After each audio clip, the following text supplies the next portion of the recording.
Pure Princess Shih Tzu, actually 5 yung unang anak niya.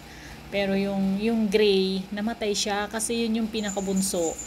Na-excite yata na tanggalin yung kanyang, ano ba yung pinuputol? Umbilical cord.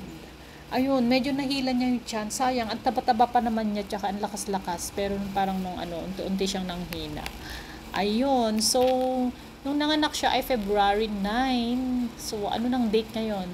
2 weeks na, 9. Magti 3 weeks na sila.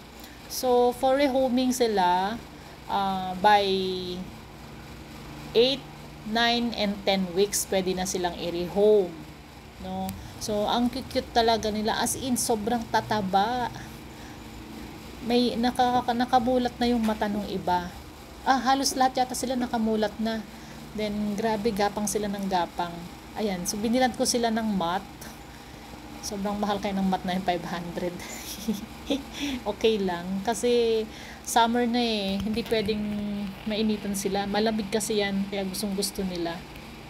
So, dalawa binili ko.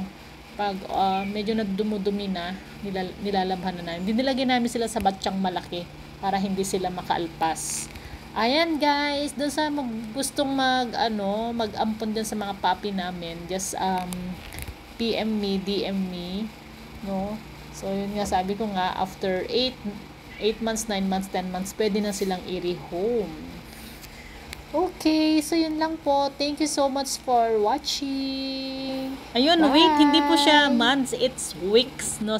Kino-correct ko lang yun. Pwede na silang i-rehome on the 9th month or 10th month. Alright! See you again soon! Please don't forget to subscribe, like, and comment down below. Paki-share na rin po ang aking mga video kasi nag-i-start na naman po tayo mag-upload. So, yun lang. Again, bye, mama.